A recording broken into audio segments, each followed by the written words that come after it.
자, 안녕하세요. 4월 26일 주식 정리해드리는 주영라입니다. 오늘도 시장 정리부터 먼저 시작해보도록 할게요. 일단 미국 증시 같은 경우에는 전체적으로 이렇게 올라가주는 모습을 보여주었는데 왜 이렇게 올라가주었나를 하나씩 살펴보자면 일단 우선 첫 번째로는 이 최근에 많이 빠졌잖아요. 그에 따른 반발 매수세로 반등을 했었다라는 걸 첫 번째 요인으로 꼽아볼 수가 있을 것 같고 핵심 요인이라고 볼 수 있는 두 번째는 채권 매도세가 숨을 돌린 게 이 올라가는데 큰 영향을 주었다라고 생각을 합니다. 현재 코로나19 확산에 따른 중국 베이징 봉쇄 소식 등이 들려오면서 안전자산 선호 심리가 커지며 미국 국채 금리가 이 급락하는 모습, 그러니까 가격적으로 본다면 상승하는 모습이 보여줬거든요. 아무래도 유동성이랑 많이 엮이는 모습이다 보니까 이러한 요인들이 이 지수에는 긍정적으로 작용을 하여 미국의 주요 증시 같은 경우에는 상승 마감하는 모습들이 보여졌습니다. 지난주 2.9%대 상승했던 이 10년 만기 국채 금리가 장중 2.7%까지 하락을 했으니까 요거는 파악을 해 놓으시면 좋을 것 같네요. 다만 말씀드렸던 것처럼 중국의 봉쇄 우려 확산 등의 글로벌 경기 둔화 우려가 커진 점은 여전히 증시의 부담으로 작용하고 있는 걸 확인할 수가 있습니다. 지금 상하이에 이어서 베이징도 일부 지역에 사실상 봉쇄 조치를 시작했다는 소식이 전해지며 이 중국 같은 경우에는 봉쇄가 계속 이어질 수 있다라는 걸 어느 정도 예상을 하면서 지켜볼 수 있을 것 같은데요. 당연히 이런 모습이 계속되게 된다면 제조업 쪽이나 해운 쪽 같은 경우에는 중국의 영향을 한국은 많이 받기 때문에 피해갈 수가 없겠죠. 그래서 이런 거 감안하시면서 보시면 되겠습니다. 그래서 WTI 같은 경우에는 98.54달러, 마이너스 3.46% 하락 마감하였고요.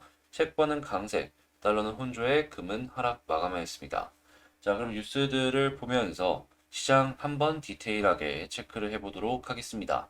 일단 미국의 3월엔 이번에 지표 나온 것들을 보자면 시카고 연은 전미 활동 지수는 전날보다 약간 부진하는 모습이 보여졌고 미국 4월 달에 댈러스 연은 제조업 지수 같은 경우에도 월가 예상보다는 낮게 나오는 모습이 보여지며 현재 나온 지표들은 조금 아쉽다라고 평가를 할 수가 있겠습니다. 자, 그리고 최근에 이제 떨어진 시장에 대해서 에리온 같은 경우에는 시장이 전면적으로 스태그플레이션에 대한 우려를 반영하고 있다라고 의견을 밝혔는데요. 당연히 이러한 부분들은 안 좋은 소식이기 때문에 골드만 역시도 연준 긴축은 주식 투자자들에게 좋지 않은 결과를 초래할 것이다라고 이야기를 하며 지금 이 긴축이 여러 가지 요인으로 보았을 때 투자자들에게 보수적인 관점을 가져라라고 계속 이야기를 하는 것 같죠. 자, 그리고 미국뿐만 아니라 유럽 역시도 공격적인 긴축이 예상이 되고 있습니다. 그래서 이 경제의 큰 축이라고 볼 수 있는 미국과 유럽이 이런 식으로 움직인다라는 건 한동안 증시의 상승의 제한폭이 무조건 걸릴 것이다라고 생각을 하면서 볼 수 있게 만드는 근거라고 생각해 볼 수 있겠는데요.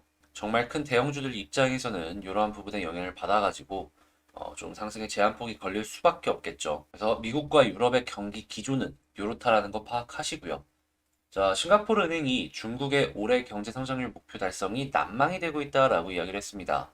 당연히 이러한 요인들은 이 중국의 봉쇄가 길어짐에 따르는 이 영향으로 지금 보여진다라고 볼 수 있겠는데 이 봉쇄만 제대로 풀려주게 된다면 큰 걱정 없이 이 경기 성장률이 조금씩 조금씩 올라가는 모습들은 확인할 수가 있을 것 같다라고 생각해 볼 수 있겠습니다. 자, 그래서인지 현재 시장에 좋은 모습을 들려오는 건 하나도 없잖아요. 네, 글로벌 위험 회피에 현금 비중이 높아지고 있다는 소식들이 전 세계 곳곳에서 들려오고 있고 이러한 부분들은 한국 역시 마찬가지다 생각하시면 됩니다. 그러니까 현금으로 들고 있고 이걸 살까 말까 고민하는 사람들이 상당히 많다라는 것이죠. 자, 예금금리 올리는 저축은행들 지금 연 3% 육박 4년 만에 최고라고 얘기를 하는데 금리가 올라가니까 당연히 이런 부분들의 이슈가 생길 수밖에 없겠죠. 해서 여러분들 모두 은행 쪽은 돈 많이 벌 수 있겠구나. 이거 감안하시면서 보시면 좋겠습니다.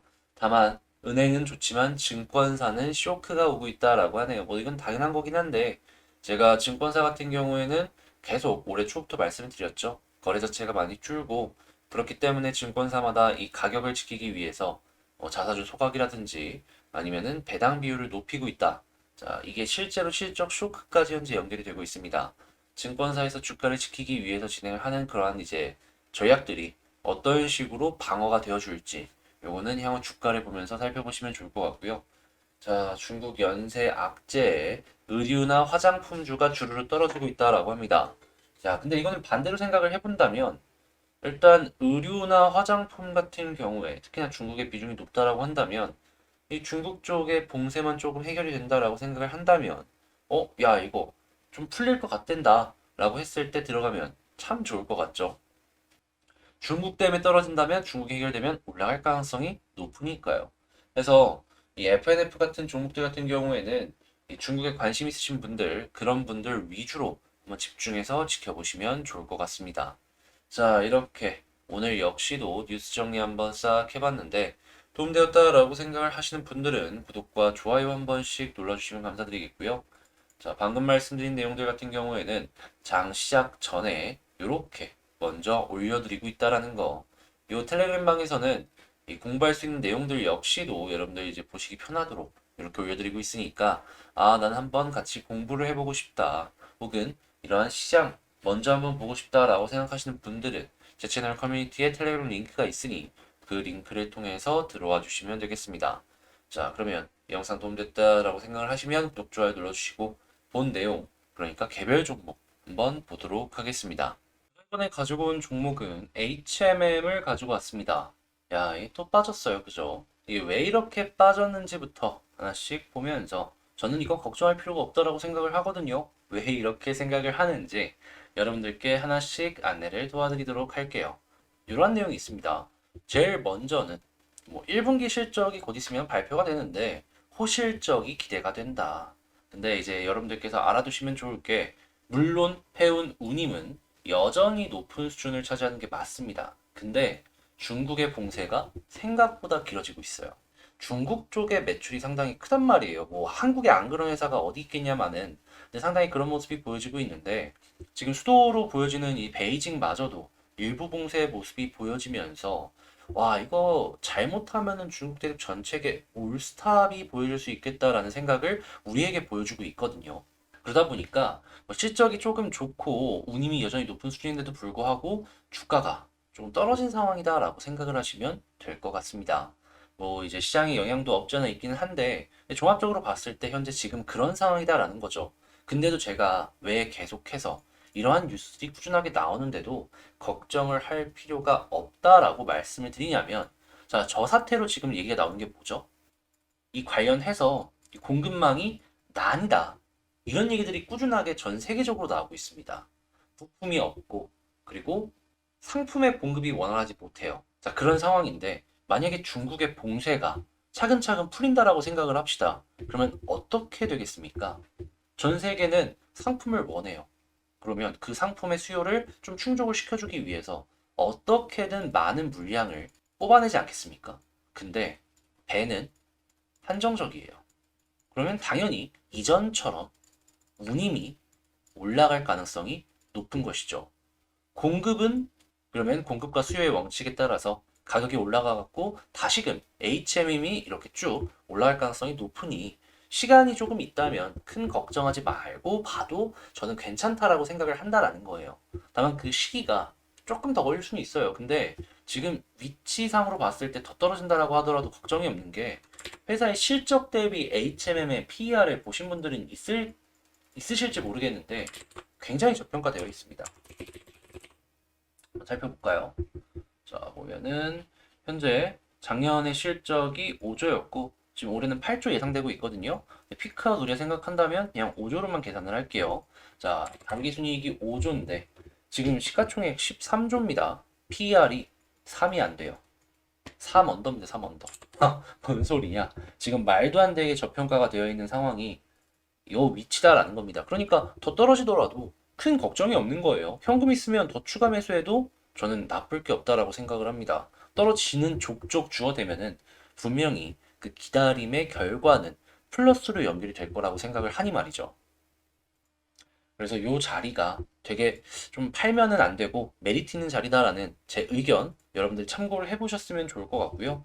자, 그래서인지 최근에 연기금은 꾸준하게 싼 가격에서 매수를 해주고 있고 그리고 떨어지고 나서 기타 법인도 대량 매수를 해준 그러한 이제 시그널을 확인을 할 수가 있습니다. 왜 이렇게 했을까요?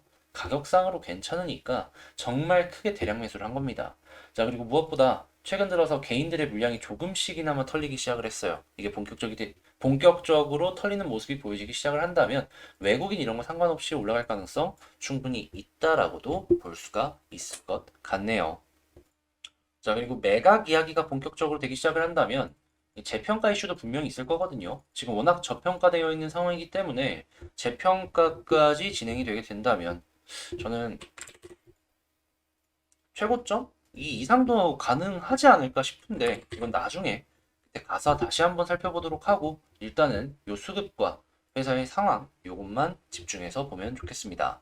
자, 그러면 일단 차트를 한번 보자면 지지라인을 봐야 되는데 저는 480 이탈 전까지는 더 떨어지더라도 큰 걱정 없이 볼 수 있을 것 같아서 481선을 1순위로 놓고 보자라고 말씀드리고 싶고요. 자, 그리고 올라가게 된다면 21선 위에서 횡보해주게 된다면 여기서 이제 빠른 시간 내에 240선까지는 갈 수 있을 것 같다라고 생각을 하기에 20선 돌파를 우선적으로 생각을 해보시면 좋을 것 같습니다.